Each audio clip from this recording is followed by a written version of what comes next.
Hey guys, it's PickleRick here, just doing another weekly recap of the NFT market. So today we're going to go over a couple projects we touched on last week and some new projects as well. First, I wanted to start off with telling you guys that for some of these projects, these bigger, more established projects, it's key to pay attention to announcements, whether they're on Discord or Twitter, and anything that could potentially pump the floor. So we saw this with Potatoes recently as they held a Twitter space with the Memeland team where they were answering questions and just talking more about the potential utilities of potatoes in the Memeland ecosystem. We saw this result in a floor pump due to the Twitter space having about 2,000 people. Anytime you have a space that big, if there's any alpha going around, it's just going to result in a pump. We saw that a lot with the Goblin Town spaces. Any tweets that come from Goblin Town usually end up in a couple of floor sweeps. So we saw potatoes go from 0.6 floor to about 1 ETH before seeing some pullbacks. And then we just saw it steadily rise over the past week. And it's currently sitting around a 1.5 ETH floor.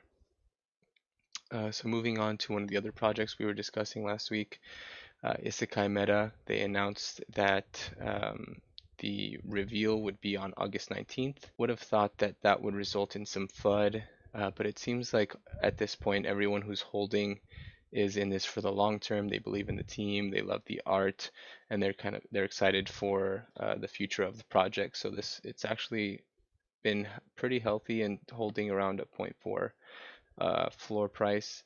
It did get down to about 0.3, 0.29, but in the past couple of days it has been hovering between 0.4 and 0.43, which is a good thing, good sign for the long-term value of this.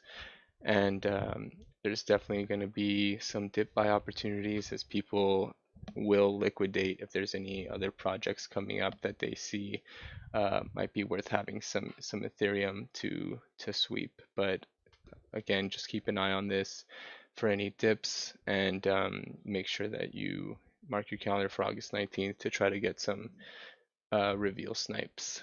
Same thing we talked about the reveal for Mystics last week.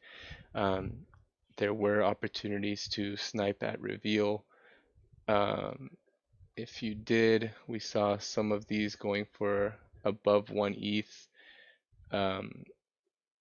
People did like the art, but we did see the typical post-reveal dump for Mystics. So this is for most of these projects, this isn't like a buy 5 to 10 minutes after reveal snipe opportunity. If you're gonna try to snipe and flip, you gotta be there right when reveal happens. Otherwise, you missed out. And if you're trying to get into the project, you're better off waiting for that post-reveal dump to set in, and you can get in at a lower entry point. Moving on to one of the projects that I highlighted from last week that still hadn't minted yet, Stickmen Toys. It's a project that they partnered with Bose. People are feeling pretty good about the team. They got to about a 0.3 floor price, and they did see a post-reveal dip as well. Same thing as Mystics. If you were able to snipe at reveal, some good flip opportunities here. Sales above 1 ETH, and you had the Bose trait. I'm not sure if there's going to be a snapshot or something, but you will be getting some Bose headphones. So those were some pretty valuable snipes as well. Another one to just keep an eye on, as the team seems like they have a lot of stuff in the works, and just look for some dip buy opportunities. Other than that, we saw a few free mints over the past week. A lot of projects. Seems like the free mint meta is slowly dying out. So we saw a lot of these projects just not do well at their mint. A lot of them just starting out below 0.01. A couple of these though did have good flip opportunities with 1 ETH floor price and Subway Rats being between like that 0.04 to 0.1 range. 1 ETH floor price just was able to maintain their hype by holding some Twitter spaces. Subway Rat, they did a unique minting process. Their minting website was pretty cool, so people felt good about holding them, felt pretty confident about some long-term value there. Still probably some announcements to come for Subway Rat, so that's one to keep an eye on, and one that's still seeing some volume as well. The other project that was a free mint was Metalcore. This is a project that has some good names involved. Meowie is advising as well, and um, it's just seen the floor steadily increase.